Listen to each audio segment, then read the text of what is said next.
हो गई।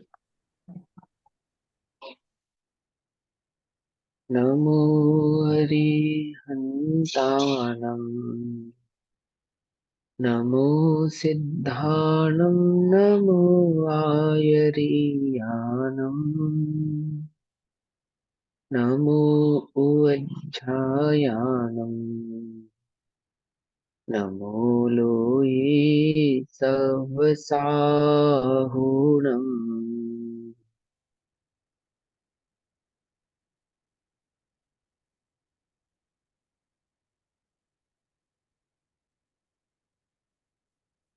ओंकारं बिंदु संयुक्तम् नित्यं ध्यायन्ति योगिनः कामदं मोक्षदं चैव ओंकाराय नमो नमः। मङ्गलं भगवान् वीरो मङ्गलं गौतमो गणी मङ्गलं कुन्दकुन्दार्द्यो जैन धर्मोऽस्तु मङ्गलम्। सर्वमङ्गलमाङ्गल्यं सर्वकल्याणकारकं प्रधानां सर्वधर्माणां जैनं जयतु शासनम्।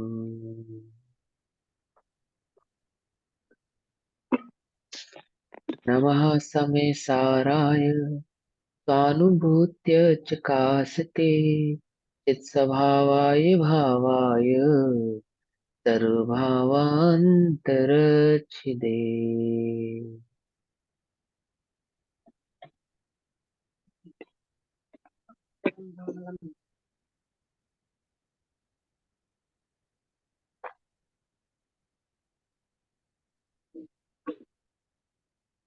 हमारी दोपहरकालीन कक्षा का विषय चल रहा है श्री समय सारजी ग्रंथ। और श्री समय सारजी ग्रंथ का स्वाध्याय हम सभी आचार्य अमृत चंद्र देव द्वारा रचित आत्मख्याति टीका के माध्यम से कर रहे हैं।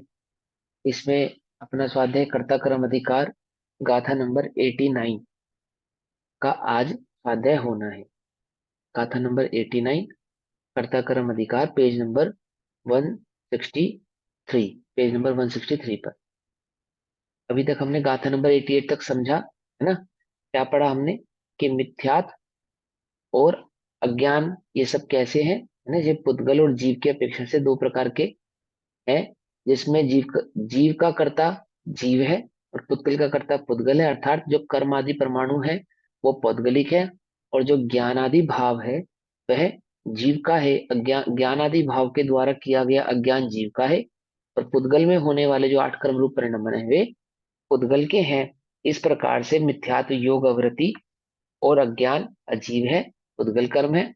और जो अज्ञान अवृत्ति और मिथ्यात्व जीव संबंध में है, उपयोग रूप में है, वह सब जीव का है।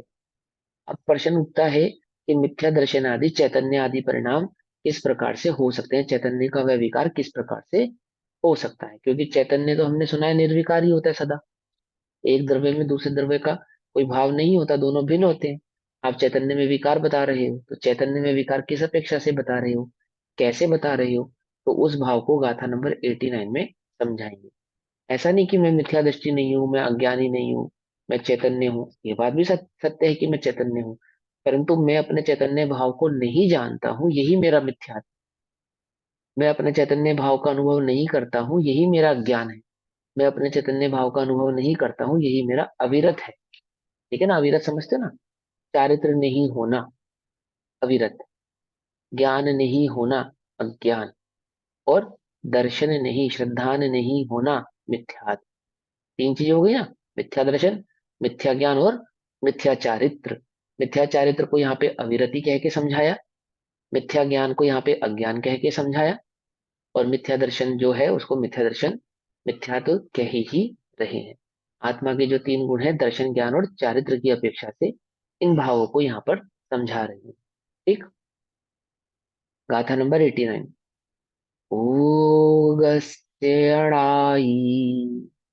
परिणामातिन्नेन मोहजूतस्य मिच्छतम् अननाणम् अविरधि भावो यणादवो, क्या कहते हैं, उव ओगस्य उपयोग के, उवोगस्य उपयोग के, अणाई अनादि से लेकर, अणाई अनादि से लेकर, परिणामा परिणाम, तिन्नी तीन है, मोह जो तस्य मोहयुक्त, उपयोग आदि जो भाव है ये अनादि से कैसा है कि उपयोग आदि ये भाव अनादि से तीन प्रकार का हो रहा है, मोह युक्त हुआ हुआ, मोह युक्त होने के कारण, मोही होने के कारण, या वो मोही के होने के कारण, मिथ्यतम मिथ्यात्व, अनाणम अज्ञान, और अविरधि भावो यानी अविरतन अविरत भाव, ये जानना तीनों। क्या कह रहे हैं, उपयोग तीन प्रकार से अनादि से हो रहा है, मिथ्या दर्शन, मिथ्या ज्ञान और मिथ्या चारित्र रूप हो रहा है। ठीक है ना। है मोह युत उपयोग का परिणाम तीन अनादिकाल, है ना। बिल्कुल सिंपल लिखा है, कोई कंफ्यूजन नहीं है। अनादि से उपयोग कैसा हो रहा है, मोह युक्त होने के कारण तीन प्रकार का हो रहा है। अब देखो उपयोग हो रहा है ना, तो उपयोग कहो, आत्मा कहो, जीव कहो, एक ही बात है। क्यों, उपयोग क्या है, जीव का लक्षण है। तो जब हम उपयोग की बात कर रहे हैं दैट मीन्स हम जीव की ही बात कर रहे हैं, आत्मा की ही बात कर रहे हैं।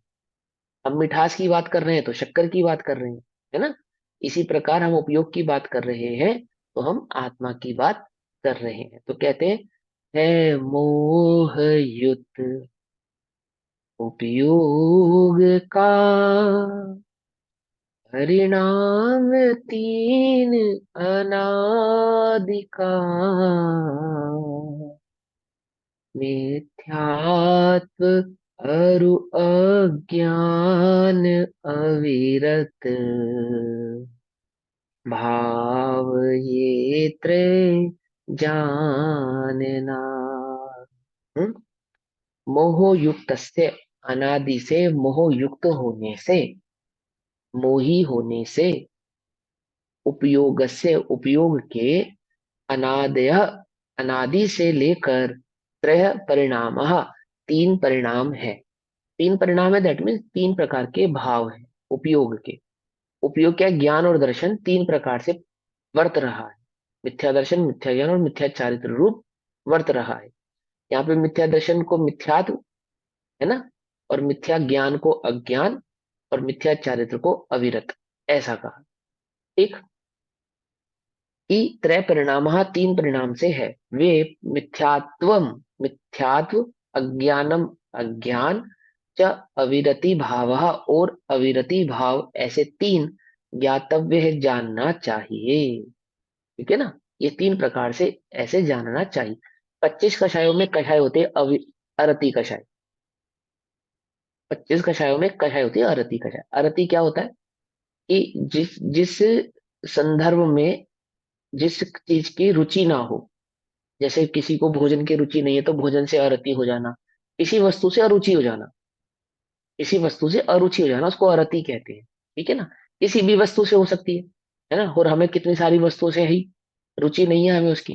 जैसे मुझे करेले की रुचि नहीं है तो मुझे करेले से कैसा भाव है, अरति भाव है। ना मुझे उसको खाने का भाव आता है, ना उसे खरीदने का भाव आता है, ना उसे देखने का भाव आता है, और यदि कहीं बना हो तो यह पूछने का भाव भी नहीं आता कि कैसा बना है। ये समझे। ऐसे ही अनादि से इस चैतन्य को, इस जीव को अपने स्वभाव की अरुचि हुई है। मैं कौन हूं, मैं कैसा हूं, ना तो ये जानने का भाव आता है, और ना ही स्वयं में रमण करने का भाव आता है। जब जानने का ही भाव नहीं आता तो रमण कैसे करेगा। समझे नहीं, भोगने का, रमण करने का अर्थात भोगने का। और ना ही उस सुख को जानने का, इस प्रकार का कोई भाव उसको नहीं आता, ना जानने का ना भोगने का, उसमें रमण करने का भाव नहीं आता। अविरत, उसमें कैसा है, रत नहीं है, अपने चैतन्य भाव में रत नहीं है, अपने चैतन्य भाव को जानता भी नहीं है, उसमें रत भी नहीं है, और रत होना भी नहीं चाहता। कोई आत्मा की बात करे तो स्वाद ही नहीं है, कोई आत्मा की बात समझावे तो स्वाद ही नहीं है, समझना ही नहीं चाहता, है ना। आत्मा को जानने से क्या होगा, आत्मा को जानने से क्या होगा, कुछ करेंगे तो कुछ होगा, आत्मा को जानने से क्या होगा। भूखे रहेंगे तो कुछ होगा, परंतु आत्मा को जानने से क्या होगा? उसको ये समझ में नहीं आता कि हम भूखे रहने का निषेध नहीं कह रहे कर रहे हैं।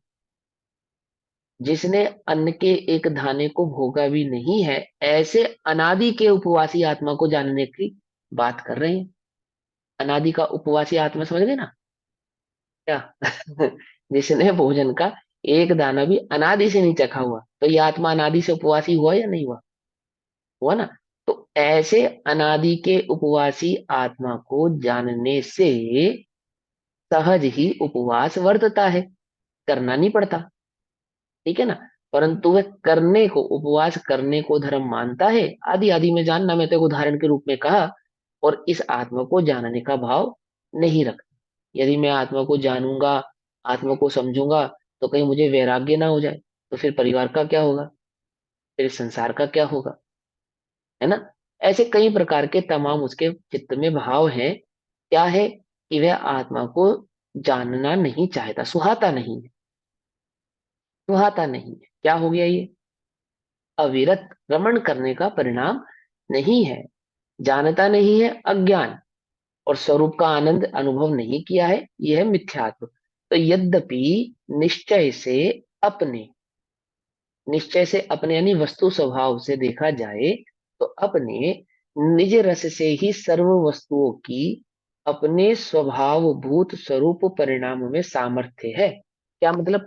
कि यदि निश्चय से देखा जाए, स्वभाव से देखा जाए, तो सभी वस्तुएं कैसी हैं? कि अपने अपने स्वभाव में रहने वाली हैं, पर में जाती नहीं है।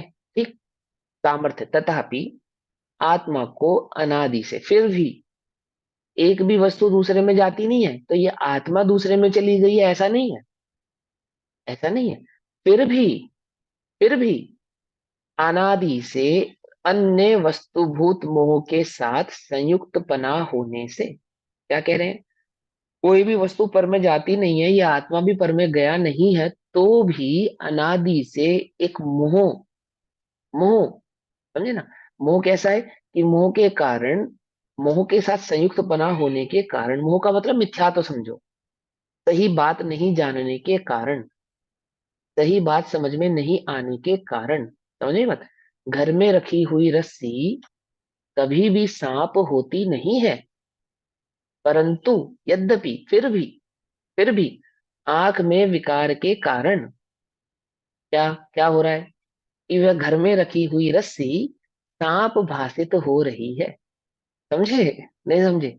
घर की रखी रस्सी कभी सांप में परिवर्तन हो जाएगी ऐसा है? कभी कोई डर है तुम्हें इस बात का? कोई भय है? जाग की नींद में सोते सोते एकदम से जागे, अरे भगवान, घर में रस्सी रखी है, सांप ना बन जाए। ऐसा है किसी को? कोई विकल्प ही नहीं है। घर में रस्सी तो सभी की रखी होगी ना, परंतु ऐसा विकल्प तो किसी को नहीं है कि हे भगवान, वो कभी सांप ना बन जाए। क्यों? क्या विश्वास है? कि ऐसा होता नहीं है। फिर भी ऐसा विश्वास है उसको, फिर भी आंख में विकार के कारण उस रस्से को देखने पर सांप भासित हो रही है, और घबरा रहा है, डर रहा है कि हे भगवान, ये सांप पड़ा है। समझे मेरी बात? ऐसे ही अनादि से मोह युक्त होने के कारण, मोह से संयुक्त होने के कारण क्या होता है? आत्मा के उपयोग का, यानी ज्ञान और दर्शन का, मिथ्या दर्शन अज्ञान और अविरति के भेद से तीन प्रकार का परिणाम विकार है। आंख, आंख का कैसा विकार है? कि अंधा है क्या? तुझे वो रस्सी सांप नजर आ रही है? अंधा न तो नहीं हूं, नजर आ रहा है, ये तो ये बात सिद्ध ही कर रहा है कि अंधा नहीं हूं। अंधा होने का मतलब क्या है? कि नजर ही ना आना। ठीक है ना। और रस्सी का सांप नजर आना, और फिर भी किसी उसका सामने वाले का हमें अंधा कहना, तो अंधा तो नहीं हूं, ये बात तो पक्की है। परंतु क्या है? आंख में विकार है। तो ज्ञान नहीं है मुझ में ऐसा तो नहीं है, परंतु ज्ञान के विकार को, ज्ञान के विकार को अज्ञान, समझे नहीं समझे? ज्ञान के विकार को अज्ञान, तो ऐसा तीन प्रकार से परिणाम विकार हो रहा है। मिथ्या दर्शन, अज्ञान और अविरति के भेद से तीन प्रकार का हो रहा है। कैसा हो रहा है? मिथ्या दर्शन तो ये हो गया, अंदर में जो घबराहट पैदा हो रही है रस्सी को देखकर, साफ समझने के कारण घबराहट हो रही है नहीं हो रही है? ऐसे ही महसूस कर रहा है, इस सांप ही है, हे भगवान डस ना ले, मर जाऊंगा। है ना।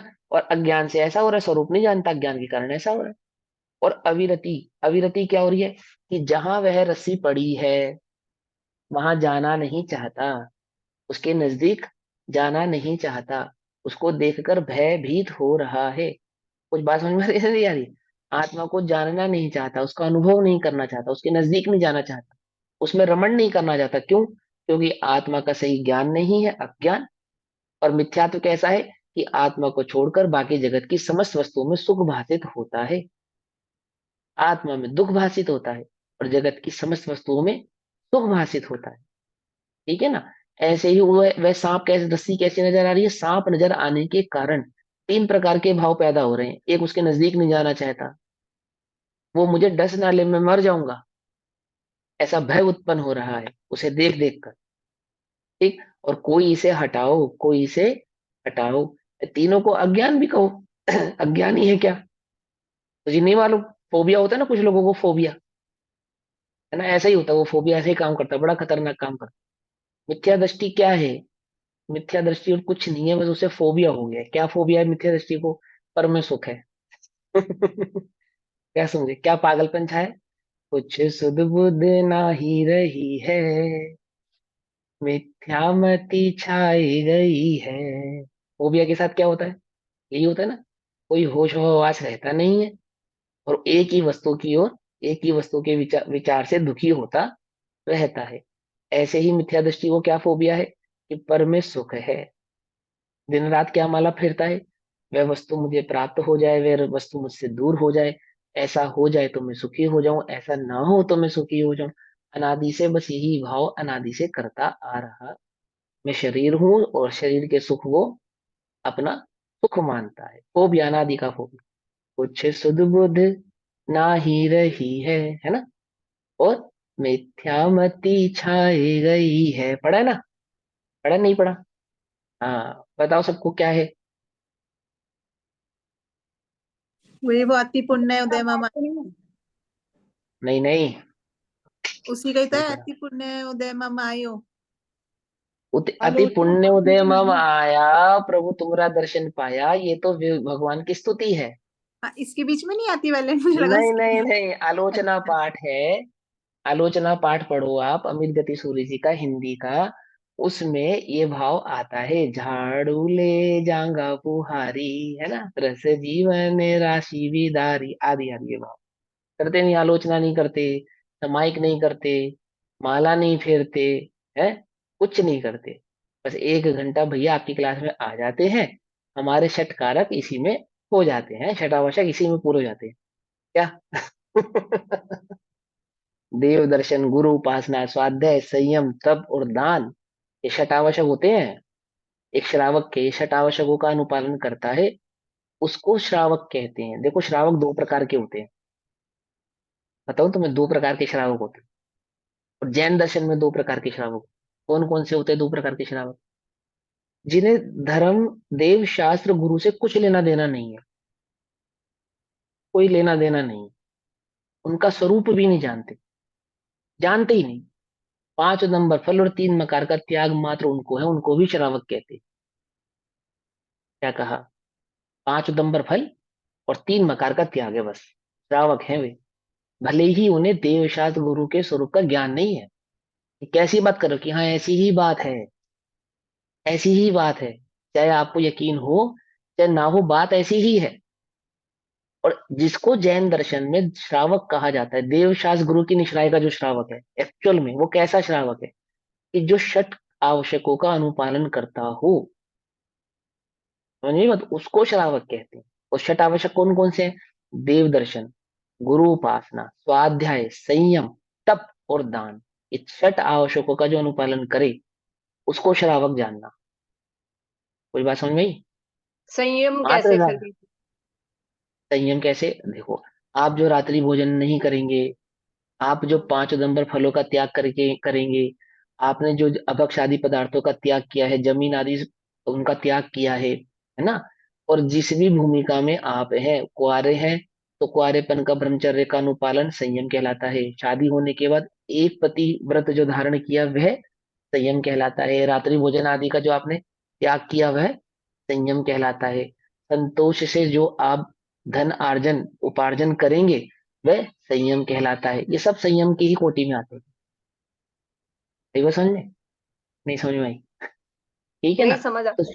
हम संयम हाँ को तो संयम की तरह लेते हैं ना, हाँ, हमको इसलिए। लगता है हमने 5 उदंबर फल त्यागा और 3 मकार त्यागा और हम तो हो गए श्रावक।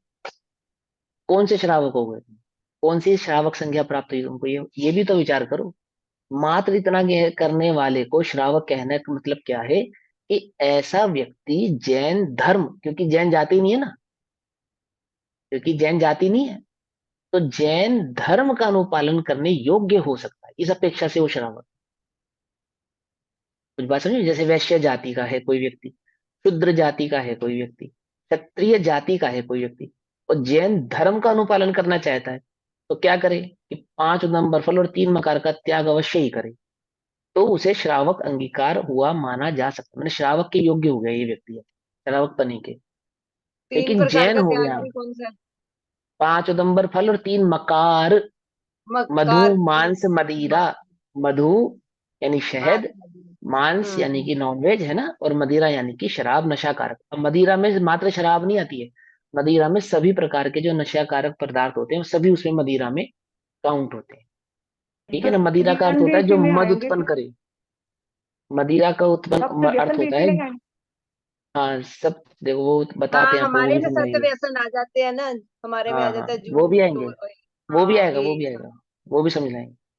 जब मदिरा है ना, मदिरा तो जो मद उत्पन्न ना करे उसे मदिरा कहते हैं, जो मद उत्पन्न ना करे, या जो मद उत्पन्न करे, सॉरी, मद उत्पन्न करे उसको मदिरा कहते हैं। तो जो भी मद उत्पन्न करने वाले सब पदार्थ हैं वो सब मदिरा में काउंट हो जाते हैं। ठीक। अब जैसे आपने सप्तव्यसन की बात की, तो जो सप्तव्यसन आदि के जो भाव हैं, इसमें ज्यादातर भाव तो 5 अवयंबर फल और 3 वकारों में काउंट हो जाते हैं।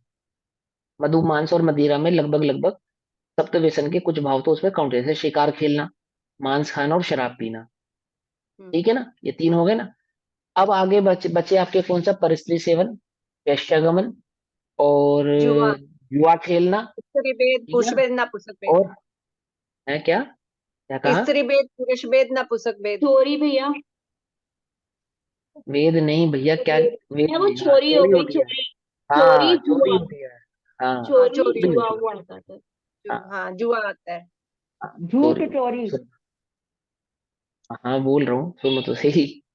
कि जो चोरी का परिणाम हो गया, परस्त्री सेवन का परिणाम हो गया, वैश्यगमन और दूध खेलना, यानी कि ये जुआ खेलना, ये जो चार के जो परिणाम होते हैं, इसमें क्या होता है कि साधारणतः ये किसी को भी करने नहीं चाहिए, चाहे वह श्रावक है चाहे वह श्रावक नहीं है। क्या बोले, समझे नहीं समझे? माने मैं श्रावक हूँ और कोई श्रावक नहीं है, तो इसका मतलब उसको चोरी करनी चाहिए? कर सकता है? इसका मतलब वह वैश्यगमन कर सकता है? इसका मतलब वो परस्त्री सेवन कर सकता है? तो ये समझ लो। कोई ये कह सकता है कि मदिरा का मैं उतना सेवन नहीं करता जिससे मुझे मद उत्पन्न हो गई,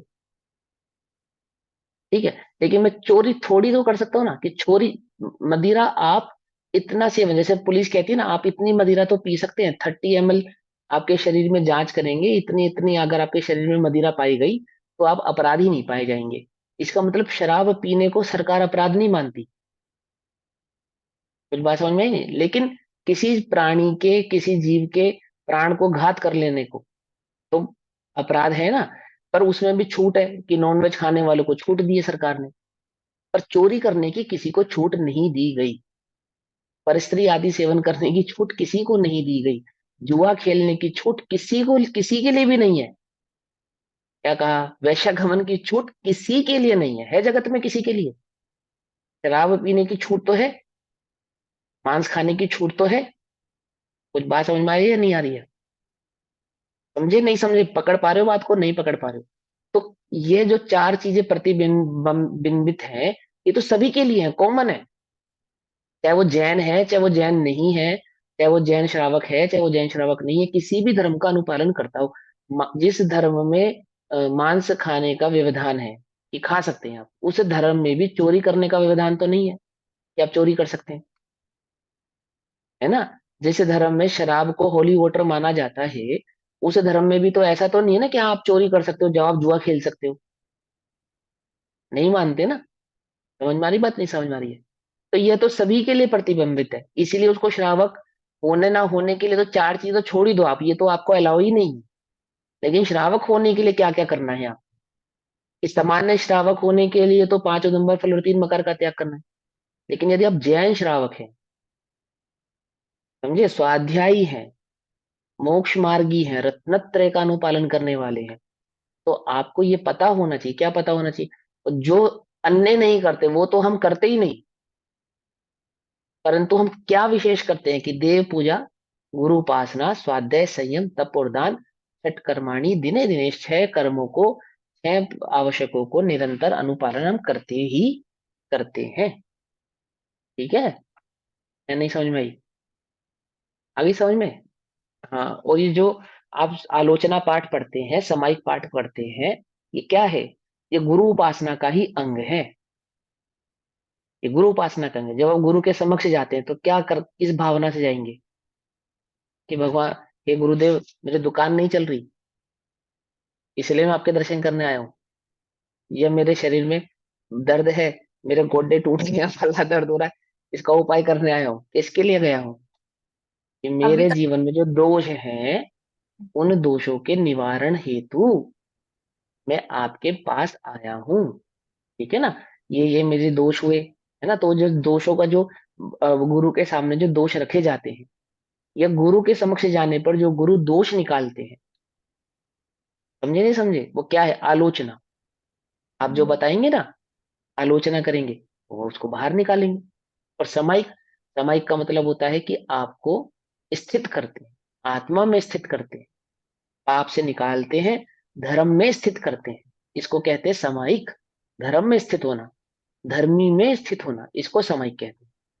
आई बात समझ में या नहीं समझ में? ये गुरु उपासना के अंग कहलाते हैं।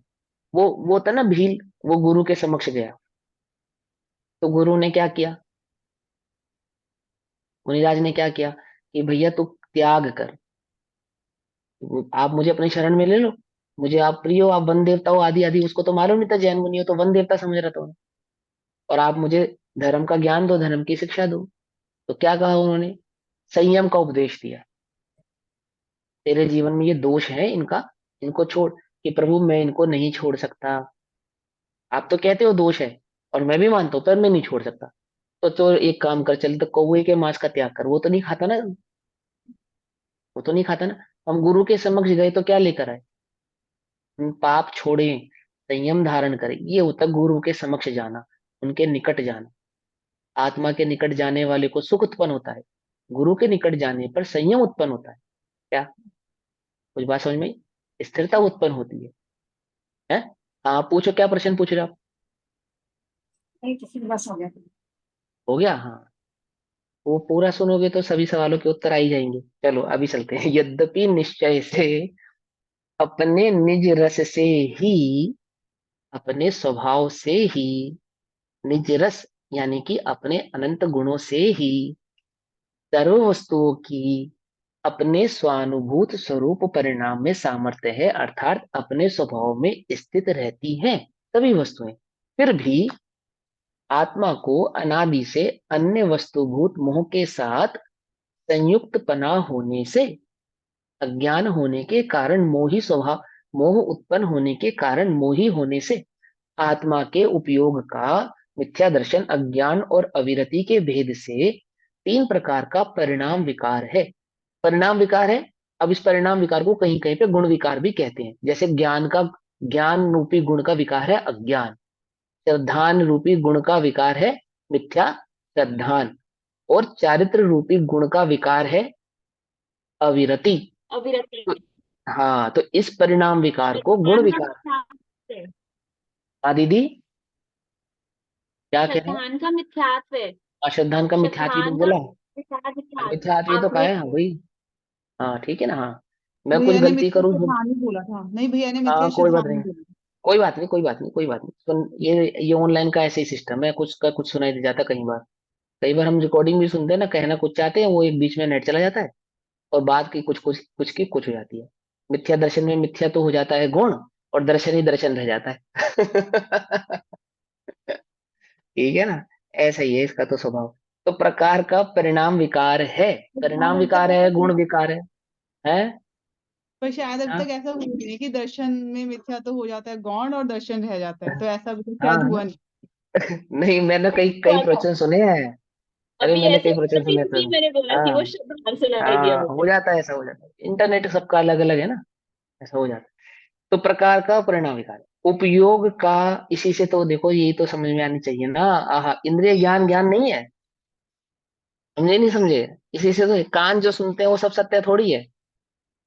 अपने उपयोग को अपने, तभी आगम में क्या लिखा, युक्ति युक्ति, आगम की बात को समझना है ना, तो प्रमाण न्याय निक्षेप तो है ही, युक्ति, युक्ति से वस्तु स्वरूप को समझ में आएगा, युक्ति नहीं लगाओगे वस्तु स्वरूप समझ में नहीं आएगा।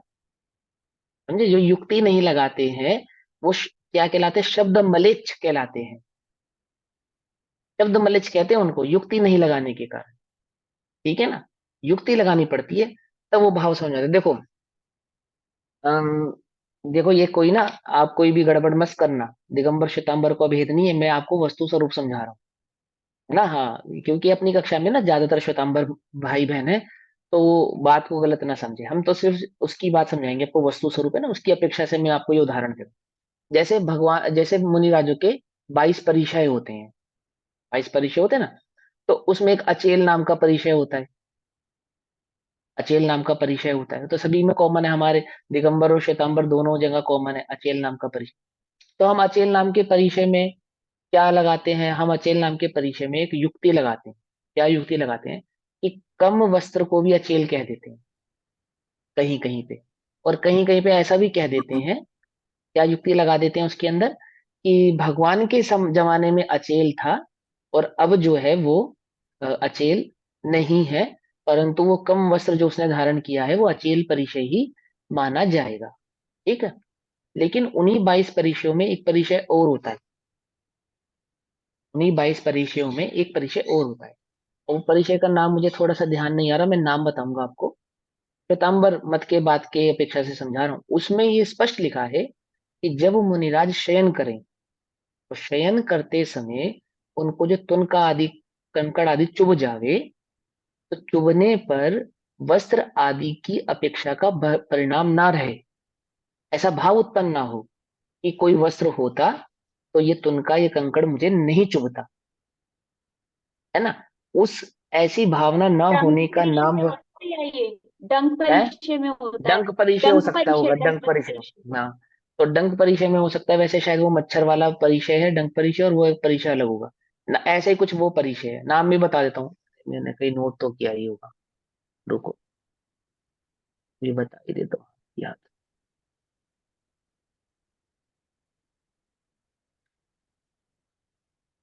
तरण स्पर्श परिचय नाम है उस परिचय का, 17 नंबर का परिचय होता है तरण स्पर्श परिचय। ठीक है ना, तो उसमें ये भाव आता है, तो वो युक्ति सिद्ध करती है इस बात को, तो कि जो साधु होता है वो अचेल होता है, यानी उसके पास वस्त्र आदि नहीं होते, पर हम युक्ति नहीं लगाते हैं तो अन्य अर्थ निकालते हैं। ठीक है ना, बस ये समझाने के, युक्ति नहीं लगाने पर अन्य अर्थ निकाल लेता है। इसी प्रकार से हम जो आगम आदि पढ़ेंगे, सिद्धांत आदि पढ़ते हैं, है ना, उनके भाव आदि को समझते हैं, युक्ति नहीं लगाएंगे तो क्या होगा कि उसका सही अर्थ सही भाव निकाल नहीं पाएंगे, समझ नहीं। ठीक है ना, चलो आगे, परिणाम विकार, आपको कुछ पूछना था दीदी? नहीं। हाँ, उपयोग का वह परिणाम विकार, उपयोग का वह परिणाम विकार यानी कि पर्याय विकार, पर्याय विकार भी कहते हैं इसको, गुण विकार भी कहते हैं, पर्याय विकार भी कहते हैं। जब हम पर्याय की स्वतंत्रता समझाएंगे ना, तब वहां पे यही समझाएंगे कि द्रव्य और गुणों में कोई विकार नहीं होता, और जो पर्याय में विकार होता है वे अपनी स्वतंत्र योग्यता से होता है। यानी मिथ्या दर्शन की जो पर्याय है वो पर्यायगत योग्यता है, द्रव्यगत योग्यता नहीं है, क्योंकि द्रव्य कभी मिथ्या दृष्टि होता नहीं है, ऐसा समझाएंगे वहां पर। और यहाँ पे इस पर्याय विकार से द्रव्य को ही मिथ्या दृष्टि अथवा आत्मा को ही मिथ्या दृष्टि, अज्ञानी और अविरति, ऐसा भाव समझा रहे हैं। कोई कंफ्यूजन तो नहीं है? वो तो पूछना, आगे चलते हैं। उपयोग का वह परिणाम विकार स्फटिक की स्वच्छता के परिणाम विकार की भांति, जैसे स्फटिक मणि होती है ना, वो कैसी होती है, स्वच्छ होती है, परंतु किसी अन्य कलर के रंग के वस्त्र का निमित्त पाके उस रंग रूप परिणमित होने लगती है, अर्थात उस रंग की कांति देने लगती है। तो इसको क्या कहा, स्फटिक के स्वच्छता के परिणाम विकार की भांति पर के कारण, यानी पर की उपाधि से उत्पन्न होता दिखाई देता है, उसी बात को स्पष्ट करते हैं। जैसे स्फटिक की स्वच्छता के स्वरूप परिणाम में, जैसे आत्मा कैसा है, निर्विकारी। मैं कैसा हूं, निर्विकारी। मैं निर्विकारी स्वभाव वाला चैतन्य तत्व हूं, कोई विकार नहीं। जैसे स्फटिक की मणि है ना, स्फटिक जैसा, कैसे अब कहते हैं ना, मेरी बात कैसी है, 16 आने सत्य। जैसे स्वर्ण शुद्ध है, ऐसे मेरी बात भी सत्य है, शुद्ध है। ऐसा जगत में उपाधि देकर अपनी बात को कहते हैं ना, कि गंगा जैसी पवित्र है। जितनी गंगा पवित्र है, उतना उतनी मेरी परिणति पवित्र है। ऐसे ही आचार्य समझा रहे कि जैसे स्फटिक निर्विकार वाली है, ऐसे ही यह आत्मा स्वच्छता को धारण किए हुए निर्विकार चैतन्य तत्व है। ठीक है ना, जगत में भी ऐसे उदाहरण देते हैं, आचार्य ने भी वही उदाहरण दिया। तो स्फटिक की स्वच्छता की स्वरूप परिणाम है, अपने उज्ज्वलता रूप स्वरूप से परिणमन करने में सामर्थ्य होने पर भी, अर्थात किसी भी प्रकार का उस मणि में विकार ना होने पर भी, पारदर्शिता होने पर भी, कदाचित स्फटिक को काले, हरे और पीले ऐसे तमाल, केल और सोने के पत्र रूपी आधार का संयोग होने से, क्या कहते हैं, काले, हरे और पीले ऐसे तमाल, तमाल मतलब कि पान के पत्ता, तांबुल बनता है ना इसी से, पान का पत्ता हरा होता है। केल, और यानी कि केला, स्फटिक मणि के पास केला रखा हो, और सोने के या सोने का जो पात्र आदि है ना, तो काले, तमाल का अर्थ कुछ और होगा, काले, हरे और पीले। काले तमाल का अर्थ कुछ और हो सकता है, हरे तो पत्ते हो गए और पीला सोना हो गया, हो गई कोई वस्तु काली। ऐसे 3 प्रकार के सोने के पात्र रूपी आधार का संयोग होने से, माना उसको ऐसे पात्र में रखा गया, उस मणि को ऐसे पात्र में रखा गया जिस पात्र का रंग या तो काला था, या तो पीला था, या तो हरा था। तो वह मणि कैसी दिखाई देने लगी, काले पात्र पे रखने पर काली दिखाई देने लगी, पीले पात्र में रखने पर पीली दिखाई देने लगी, और हरे पात्र में रखने पर हरी दिखाई देने लगी। संयोग रूप से स्फटिक की स्वच्छता का काला, हरा और पीला ऐसे 3 प्रकार का परिणाम विकार दिखाई देता है। ठीक है ना, होता है ऐसा, है ना, और हमने आंखों से प्रत्यक्ष भी देखा है, ऐसा ही होता है कि वह जो स्फटिक मणि होती है, स्फटिक मणि जैसी जो अन्य मणियां होती हैं, या कांच आदि की जो अन्य वस्तुएं होती हैं, उनको जिस प्रकार के रंग के ऊपर आधारित कर दिया जावे, उस ही प्रकार के रंग की वे भाषित होने लगती है, दिखाई देता है। उसी प्रकार आत्मा को अनादि से मिथ्या दर्शन, अज्ञान और अवृत्ति जिसका स्वभाव है, ऐसे अन्य वस्तुभूत मोह का संयोग होने से, अर्थात मोहिनी कर्म का संयोग होने से, 8 कर्मों में एक मोहिनी कर्म है ना, तो उस मोहिनी कर्म का संयोग किसके साथ है, इस आत्मा के साथ, अनादि से है। जैसे तिल से तेल मिला हुआ है, ऐसे ही अनादि से ये आत्मा और कर्म मिले हुए हैं। जैसे सोने में मिट्टी अनादि से मिली हुई है, इसी प्रकार आत्मा और कर्म अनादि से मिले हुए हैं। कहाँ पढ़ा ये उदाहरण, दोनों हमने मोक्ष मार्ग प्रकाशक जी में समझाया था ना, अनादि से कर्म और जीव की उत्पत्ति के संदर्भ में। तो ऐसे अन्य वस्तुभूत मोह का संयोग होने से आत्मा के उपयोग का, यानी ज्ञान दर्शन का, मिथ्या दर्शन, अज्ञान और अविरति, ऐसे 3 प्रकार का परिणाम विकार समझना चाहिए। कि आत्मा अनादि से कैसा है, कि सभी वस्तु अनादि से अपने अपने में है, पर में जाती नहीं है, उनका पर के साथ कोई लेना देना नहीं है, सब अपने निज रस यानी कि अपने स्वभाव में स्थित है, अपने गुणों में स्थित है। तो भी संयोग, जैसे स्फटिक काले आदि रंग के पात्रों का संयोग पाकर काली, हरे, लाल आदि रूप प्रतीत होने लगती है, उसी प्रकार यह आत्मा मोहिनी कर्म का निमित्त पाकर मोही होता हुआ, परिवर्तिता हुआ जान पड़ता है, जान पड़ता है। ठीक है ना, तो कैसा जान पड़ता है, कि मिथ्या दर्शन, मिथ्या ज्ञान और मिथ्या चारित्र वाला जान पड़ता है। देखो, मैं आत्मा हूं, मेरा काम है जानना, मैं आत्मा हूं, मेरा काम है जानना। मेरा स्फटिक मणि जैसा स्वभाव, ठीक, और इस मेरा संयोग किसी काले वस्त्र के या काले रंग की धातु के साथ हुआ और मैं कैसा प्रतीत होने लगा? काला प्रतीत होने लगा। क्योंकि मैं अपने स्वभाव को नहीं जानता तो मुझे क्या भाषित होने लगा कि मैं काला हो गया हूं, ऐसा मुझे भाषित होने लगा। और उसी ही आधार से मैं आगे का परिणमन करने लगा। फिर मुझे किसी पीले वस्त्र का या पीली धातु या पीले किसी रंग का संयोग हुआ, प्राप्त हुआ, और मैं कैसा होने लगा? पीला प्रतीत होने लगा। और मैंने ऐसा ही धारण कर लिया, मान लिया कि मैं पीला हो गया हूं। क्यों हो रहा है ऐसा मेरे साथ? क्योंकि मैं अपने स्वच्छ स्वभाव को नहीं जानता। जानना तो मेरा काम है, और मेरा स्वभाव कैसा है? जानना, और स्फटिक मणि जैसा मेरा स्वभाव है। और उस स्फटिक मणि वाले स्वभाव को मैं नहीं जानता, नहीं जानता। तो जानना तो बंद नहीं हुआ, और स्फटिक मणि का वो स्वभाव भी बंद नहीं हुआ कि निमित्त पाकर वैसा ही चल के। लेकिन मेरे जानने में क्या होने लगा कि जैसा मैं प्रतिभाषित हो रहा था स्वयं को, वैसा ही अपने को मानने लगा। अभी मैं अपने आप को क्या मान रहा हूं? अभी मैं इस समय अपने आप को क्या मान रहा हूं? मनुष्य, पुरुष, ऐसा मान रहा हूं या नहीं मान रहा हूं? और वो पुरुष में भी जैसा भी पुरुष पर्याय का भाव है, जवान, नौजवान, बूढ़ा, प्रौढ़ आदि जैसा, वैसा मान रहा हूं। सुखी, दुखी आदि ऐसा मान रहा हूं। क्यों मान रहा हूं? क्योंकि मैं अपने चैतन्य मणि जैसे, ओ, है ना, वो स्फटिक मणि जैसे, ऐसे अपने चैतन्य स्वभाव नहीं जानता। और जो भी प्रतिबिंबित हो रहा है, परिलक्षित हो रहा है, जो भी मेरे जानने में आ रहा है, मैं मैं ऐसा हूं, ऐसा ही स्वयं को मान रहा हूं। कुछ बात समझ में आई या नहीं समझ में आई? पकड़ में आई बात, नहीं पकड़ में? और दुखी हो रहा हूं, सुखी हो रहा हूं, दुख सुख दोनों भावों को प्राप्त हो रहा हूं। जो भाव मुझे अनुकूल नजर आ रहा है उसे पाकर सुखी, सुख का अनुभव कर रहा हूं। और जो विकार मुझे प्रतिकूल प्रतिभासित हो रहा है, उस विकार का संयोग पाकर मैं दुखी हो रहा हूं। अब श्री गुरु मिले, श्री गुरु मिले, वो भी किसी न किसी संयोग के साथ ही थे। जैसे मैं किसी काले वस्त्र में लिपटा हुआ था, मणि मान के सोचना ध्यान से, जो उदाहरण देना चाहता हूँ। तो श्री गुरु मिले, और श्री गुरु भी कैसे प्राप्त हुए? श्री गुरु भी ऐसे ही प्राप्त हुए कि वो भी किसी न किसी आधार के साथ थे, यानी पीले, काले, हरे, और वैसे ही वे प्रतीत मुझे जान पड़ रहे थे, देख रहा था मैं उन्हें।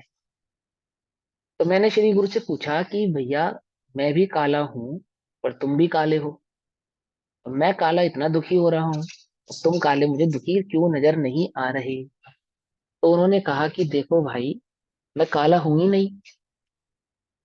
कि कैसी आंखों में धूल झोंकने वाली बात करते हो? मुझे तो तुम स्पष्ट काले नजर आ रहे हो। क्या कहा? तो श्री गुरु ने फिर मुझे भेद ज्ञान कराया, समझाया। क्या भेद ज्ञान कराया? कि ये जो संयोग तू देख रहा है, ये मैं हूं नहीं। मेरा स्वभाव तो कैसा है? ये स्फटिक मणि जैसा। ये संयोग अलग कर कर देख, देख सिद्धों को देख, उनका संयोग अलग हो गया। ऐसा ही हूं मैं, ऐसा उनका देखा संयोग अलग हो गया। जब ये संयोग हटेगा तो मैं ऐसा ही प्राप्त होने वाला हूं, स्फटिक मणि जैसा। पकड़ में ही बात, नहीं पकड़ में? मैं कैसा हूं? मैं चैतन्य स्वभाव सिद्धो जैसा हूं।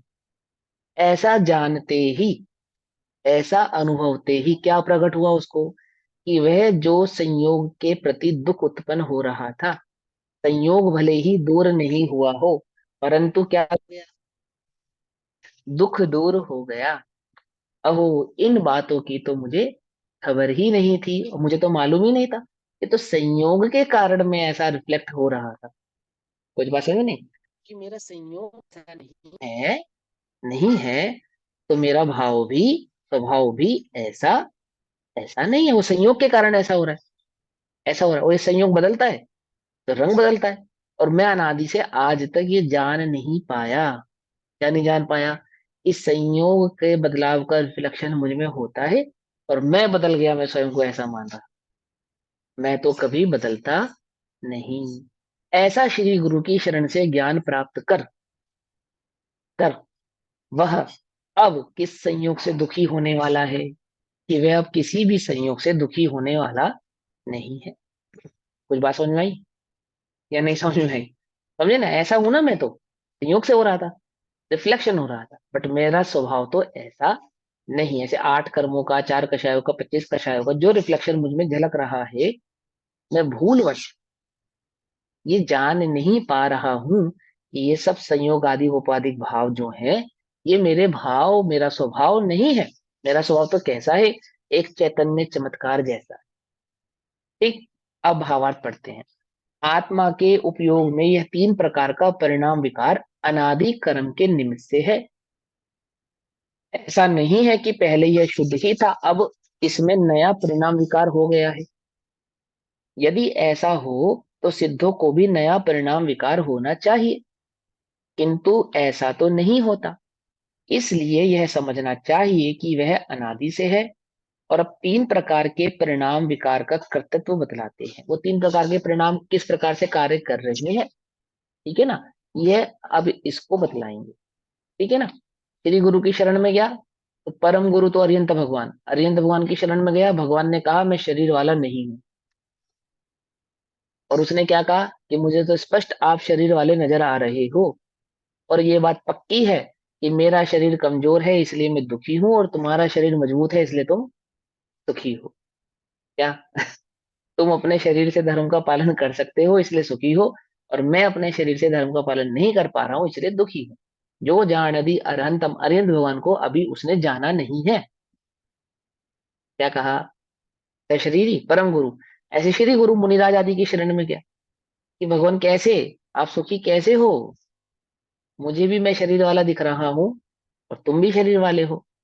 और ये तो बात पक्की है कि जिस प्रकार से पाप और पुण्य रूपी कर्मों का उदय मुझे आता है, ऐसे ही पाप और पुण्य रूपी कर्मों का उदय तुम्हें आता हुआ मैं देख रहा हूं।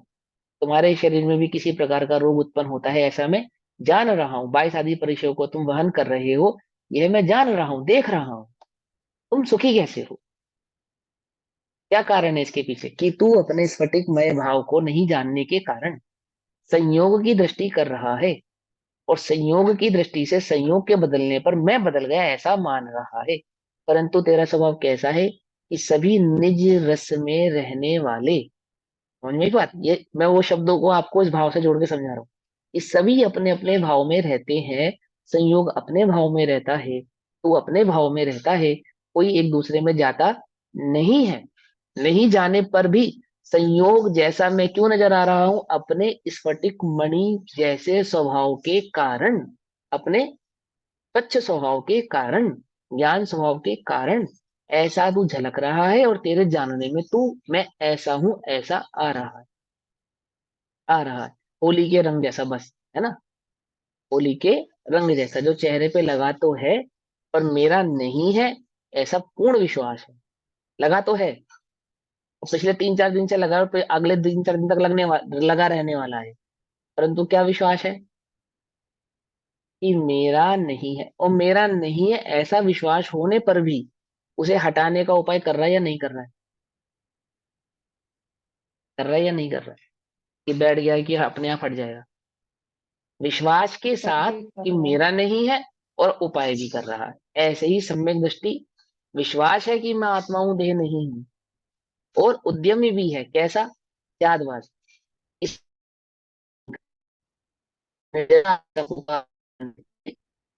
इस वो कर रहा है, पकड़ लिया?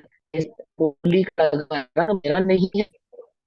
आवाज कट रही है, हाँ, आवाज भैया ये जो आपने मेरा पूरी नेटवर्क लाइन तो, बोली कुछ नहीं समझ में आई ये वाली। हाँ जैसा, अब आ रही है आवाज, अब आ रही है, अब आ रही है। जैसे होली का रंग चेहरे पे लगा होने पर ये विश्वास है कि मेरा नहीं है, ऐसे ही सम्यक दृष्टि को ये विश्वास है कि मैं देह नहीं हूं, मैं तो आत्मा हूं। और ऐसा विश्वास होने के बावजूद कि मेरा नहीं है, छूट जाने वाला है, ऐसा विश्वास है, तो भी उसे छुटाने का उपाय कर रहा है। ये होली के रंग को छुटाने का उपाय कर रहा है, नहीं कर रहा है, ये बात पक्की है मेरा नहीं है, और ये बात भी पक्की कि छूट जाने वाला है, तो भी उसे छुटाने का उपाय कर रहा है ना। ऐसे ही सम्यक दृष्टि ये बात अनुभवता है कि मैं आत्मा हूँ, शरीर नहीं हूँ, तो भी संयोग आदि से छोड़ने का, संयम आदि को धारण करने का, तपस्या आदि द्वारा, है ना, निर्जरा आदि तप को धारण करके क्या करता है, इन संयोग आदि को छोड़ने का उपाय भी करता है। भरत कैसे है कि ये राज्य पाठ मेरा नहीं है, ये देह मेरी नहीं है, इसका अनुभव भी करते हैं। और हे भगवान, कब वह धन्य अवसर आएगा जब मैं इन सामग्रियों को, भोग आदि को छोड़ दूंगा। छूट जाए ये मुझसे, मैं कब अपने में स्थित हो जाऊं, ऐसी भावना भी निरंतर उसको भा रहा है। ऐसा कोरा नहीं कि मैं तो आत्मा हूं मान के और भोग आदियों में लगा हुआ है, ऐसा नहीं। ऐसा कोरा नहीं है कि होली का रंग मेरा नहीं है, ऐसा जानने के बाद कोई उसको छुटाने का उपाय नहीं कर रहा। ऐसा कोई नहीं है जगत में। ये जानने के बाद कि मेरा नहीं है, ये जानने के बाद कि छूट जाने वाला है, ये जानने के बाद ये आप चले जाएगा धीरे धीरे, तो भी वह जल्दी चला जाए, ऐसा उपाय कर रहा है। ऐसे ही ज्ञानी ये जानता है कि मैं आत्मा हूं, ये जानता है कि देह में नहीं हूं, ये जानता है कि ये संयोग आदि ये सब मेरे सुख सुविधा साधन नहीं है, तो भी उनमें अपने रत भाव को छोड़ने का उपाय करता है।